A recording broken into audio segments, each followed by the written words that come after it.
نحمده ونصلي ونسلم على رسوله الكريم اما بعد. کسی پسندیدہ پیاری چیز کا، کسی ایسی ہستی کا جس سے محبت ہو، تعلق ہو، رشتہ داروں میں ہو یا دوستوں میں ہو، اولاد میں سے بھی ہو سکتی ہے، ماں باپ ہو سکتے ہیں، ان کے دنیا سے چلے جانے پر، چھن جانے پر شدید تکلیف، رنج اور غم کا ہونا فطری بات ہے. ایسے میں آدمی کس طرح صبر کرے؟ جب بہت ہی قریبی کوئی چلا جائے تو اس کے لیے کچھ بنیادی باتیں ذہن میں رہنی چاہیے. نمبر ایک یہ کہ جو ہمیں سکھایا گیا ہے کہ انا للہ و انا الیہ راجعون، اس کا مطلب یہی ہے کہ ہم انتقال کی یا غم کی خبر سنتے ہی جو یہ پڑھتے ہیں تو یہ اعلان کر رہے ہوتے ہیں کہ ہم بھی اللہ ہی کے لیے ہیں. یہ چیز جو ہم سے فوت ہوئی ہے خالی اس کا مقدر نہیں ہے، ہمیں بھی فوت ہونا ہے. کل من علیہا فان، ہر چیز کو فنا ہے، ہر چیز کو دنیا سے جانا ہے، تو ہم بھی جانے والے ہیں، اسی راستے کے مسافر ہیں. لہٰذا ہم اس فیصلے پر راضی ہیں کیونکہ ہمارا بھی مقصد اور ہمارا بھی سفر کا اختتام اسی طرح ہونے والا ہے. گویا یہی ہماری منزل ہے. وَإِنَّا إِلَيْهِ رَاجِعُونَ، تو جب ہم بھی لوٹیں گے تو ملیں گے. تو جب ایک ہی جگہ پہنچنا ہو تو غم کم ہو جاتا ہے، تکلیف کی شدت کم ہو جاتی ہے. تو یہ سوچنا چاہیے کہ ہم سب گویا ایک سفر پہ نکلے ہیں، کوئی پہلے اور کوئی بعد میں اپنی منزل پہ پہنچ رہا ہے. تو جو منزل پہ پہنچ رہا ہے یقیناً وہ ہم سے تو دور ہوا لیکن اپنے مقصد کو اس نے حاصل کر دیا. تو اگر ہمیں اس سے واقعی سچی محبت ہو، جو ہے، تو اس کا فائدہ سوچنا چاہیے کہ اپنا فائدہ سوچنا چاہیے. محبت تو دینے کا نام ہے، لینے کا نام نہیں. وہ ہمارے ساتھ ہوتا تو ہمیں خوشی ہوتی، ہمیں حاصل ہوتا، کچھ انس حاصل ہوتا، محبت حاصل ہوتی، اس کا تعلق، اس کا قرب محسوس ہوتا. اب وہ دور ہے تو ہم سے تو دور ہے، ہمیں تو تکلیف ہے، لیکن ہم اس پر راضی اور خوش ہیں کہ وہ اپنی منزل کو حاصل کر کے کامیاب ہو چکا. فمن زحزح عن النار وادخل الجنة فقد فاز. تو حقیقی اور سچی محبت کا تقاضا تو یہ ہے کہ جو ہمارا محبوب، جو ہمارا رشتہ دار، ہمارا دوست، کوئی بھی ہو، ہماری اولاد جو ہم سے دور چلا گیا، حقیقتاً تو وہ کامیابی کے راستے پر اپنی منزل تک پہنچ چکا اور ہم ابھی پیچھے ہیں. تو اس کے جانے پر تکلیف اس لیے ہے کہ ہم اس سے فائدہ نہیں اٹھا سکتے، لیکن وہ تو خوش ہے، وہ تو کامیابی پر پہنچ چکا. تو اس پر خوشی ہونی چاہیے کہ اس کی کامیابی ہی گویا میرے لیے خوشی کا ذریعہ اور سبب ہے. حقیقی محبت تو اس کا نام ہے. یہ تو خود غرضی ہے کہ میں اپنا فائدہ دیکھوں. اس کی حصی مثال یہ ہے کہ وہ شخص جس کو یہ یقین ہو جائے کہ اس کو بھی دنیا سے جانا، اور ہم سب کو یہ یقین ہے لیکن وہ ہمارے ذہنوں سے کبھی اوجھل ہو جاتا ہے. ایسا لگتا ہے کہ وہ تو آج چلی گئے، دادا اتنے بوڑھے تھے یا والدہ اتنی بوڑھی تھیں تو وہ چلی گئی، مجھے تو ابھی بہت وقت لگے گا. یہ اصل میں ہماری ایمان کی کمزوری ہے. جب ہمارے ذہن میں یقینی طور پر بات بیٹھ جائے کہ ہو سکتا ہے مجھے آج جانا ہو سکتا ہے میں کل دنیا سے چلا جاؤں، تو میری تیاری بھی ویسی ہوگی اور مجھے وہ غم بھی کم ہوگا. تو ایک گھر میں 4 بھائی ہیں اور بڑے بھائی کا ویزا آ گیا اور آج وہ یہاں سے رخصت ہو رہا ہے، ہجرت کر کے جا رہا ہے.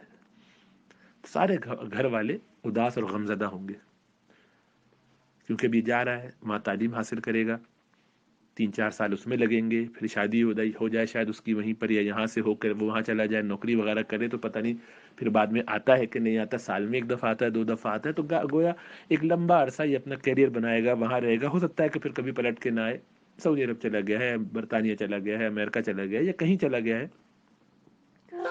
تو اب اس صورت میں یہ غم اور یہ خیال ہونا ایک فطری سا ہے عمل. سارے گھر والے غمزدہ ہیں، بھائی بھی سارے افسردہ ہیں، ماں باپ بھی افسردہ ہیں. لیکن دوسرے نمبر کا جو بھائی ہے اس کا بھی ویزا آ چکا ہے، لیکن ابھی جانے کا ارادہ اس لیے نہیں ہے کہ اس کی یونیورسٹی ہے جہاں اس کو اسپیشلائزیشن کرنا ہے اس میں بھی 6 مہینے ہے، یہ 6 مہینے بعد پہنچے گا.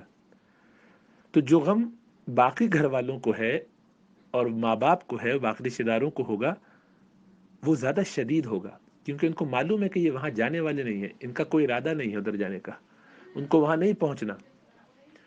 لیکن وہ بھائی جس کو 6 مہینے کے بعد یہاں سے سفر کر کے جانا ہے، ہم تو اس کو بھی ہوگا، لیکن اس کو ایک گنا خوشی بھی ہے کہ میں بھی قریب آ کے ملنے والا ہوں، مجھے کوئی ٹینشن پریشانی نہیں ہے، بھائی جان ابھی آپ جائیے، اب میری باری ہے، 6 مہینے میں ہوگی ملاقات، بالکل فکر کی بات نہیں۔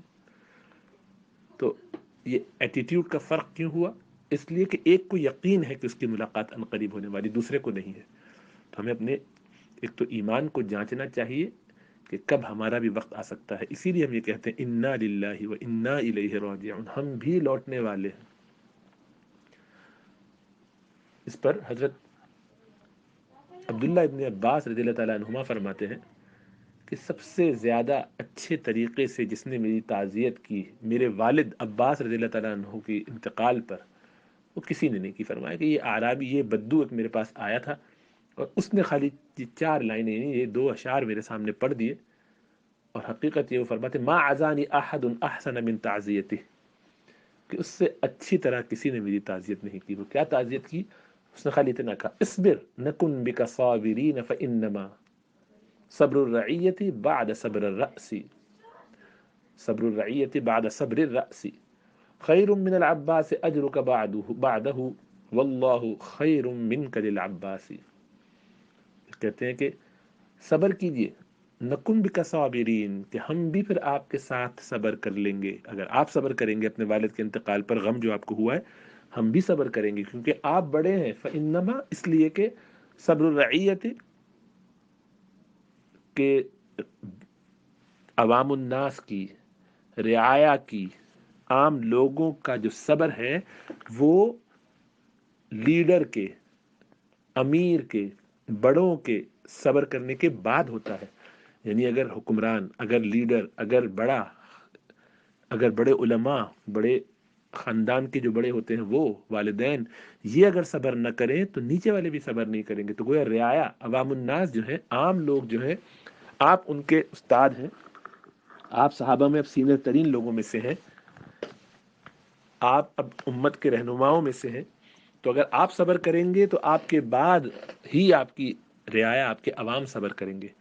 عام لوگوں کو تو صبر آپ کے صبر کرنے سے ملے گا۔ عباس رضی اللہ تعالیٰ عنہ رسول اللہ صلی اللہ علیہ وسلم کے سگے چچا ہیں، ان کا غم پوری امت کا غم ہے، سب لوگ اس پر دکھی ہوں گے، لیکن اگر آپ بھی غم کرتے رہے اسی طریقے سے تو یہ سوچ لیجئے کہ بعد والے اس سے زیادہ غم کریں گے، کیونکہ ان کا صبر آپ کے صبر پہ بھی ڈیپینڈ کرتا ہے۔ کہ امیر کو، بڑے کو، ذمہ داران کو، خاندان کے جو بڑے ہوتے ہیں وہی تو سنبھالا کرتے ہیں۔ اسی لیے چھوٹوں پہ جو غم ہوتا ویسے ہی غم بلکہ بڑھ کر ہوتا ہوگا بڑوں کو، لیکن انہیں صبر کرنا پڑتا ہے، ان کو دکھانا پڑتا ہے کہ نہیں، ہمیں معاملہ سنبھالنا ہے، تو وہ سنبھالنے کے لیے بہت کچھ قربانی دیتے ہیں۔ تو کہتے ہیں آپ صبر کیجئے تو ہم بھی آپ کے ساتھ صبر کریں گے، کیونکہ بڑوں کے صبر کے بعد ہی تو عوام کا صبر ہوتا ہے۔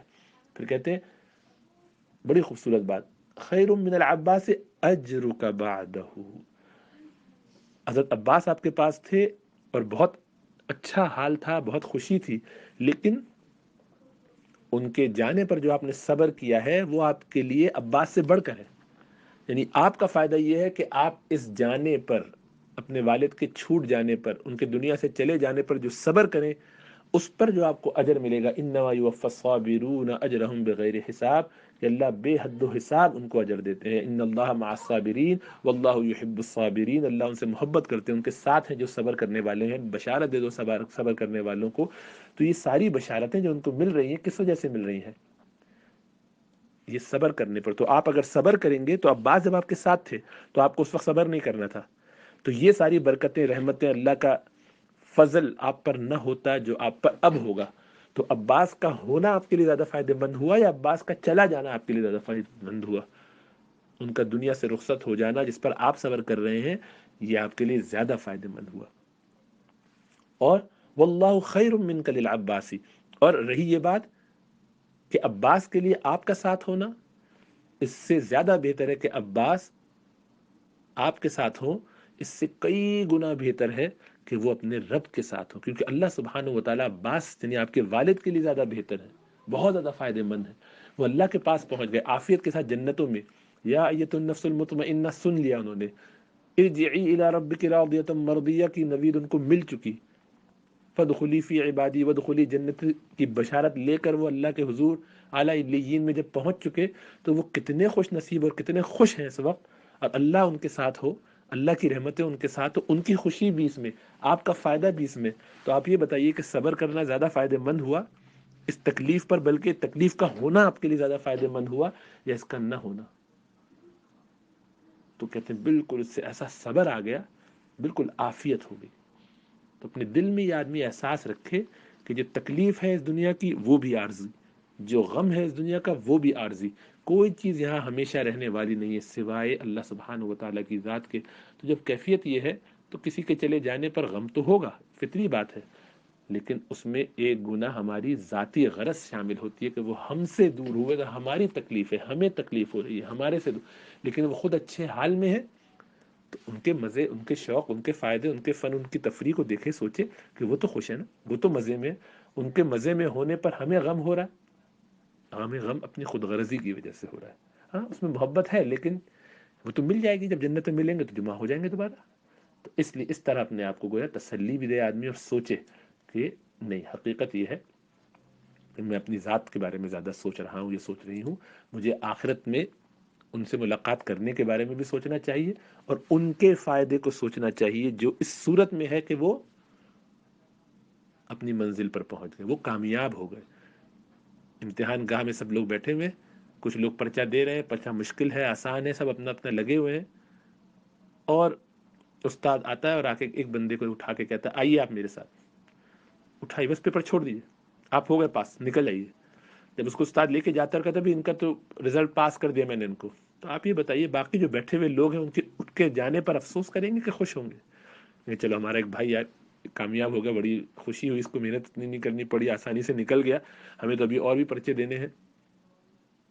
تو اس پر اگر آپ کو اس سے حقیقی محبت ہوگی تو آپ خوش ہوں گے. جبکہ جو حاسدین ہوں گے، جو ان کا تعلق جن کا نہیں ہوگا، انہیں غم ہو تو ہو، حسد ہوگا ان کو اپنی ذات کے حوالے سے. لیکن محبین کو تو اپنے پیاروں کے جانے پر رنج اور غم فطری ہے، وہ ہوگا، لیکن وہ سوگ کی کیفیت نہیں ہوگی، وہ ڈپریشن کی کیفیت نہیں ہوگی، اس لیے کہ اب وہ اپنی ذات کے بارے میں نہیں سوچ رہے، بلکہ اپنی ذات کے مقصود نے فنا کر کے اس فکر میں وہ لگ گئے ہیں کہ میرا محبوب تو خوش ہے، اس کا کام تو بن رہا ہے. اصل حقیقی خوشی تو یہی ہے. اللہ ہمیں سمجھ اور شعور عطا فرمائے.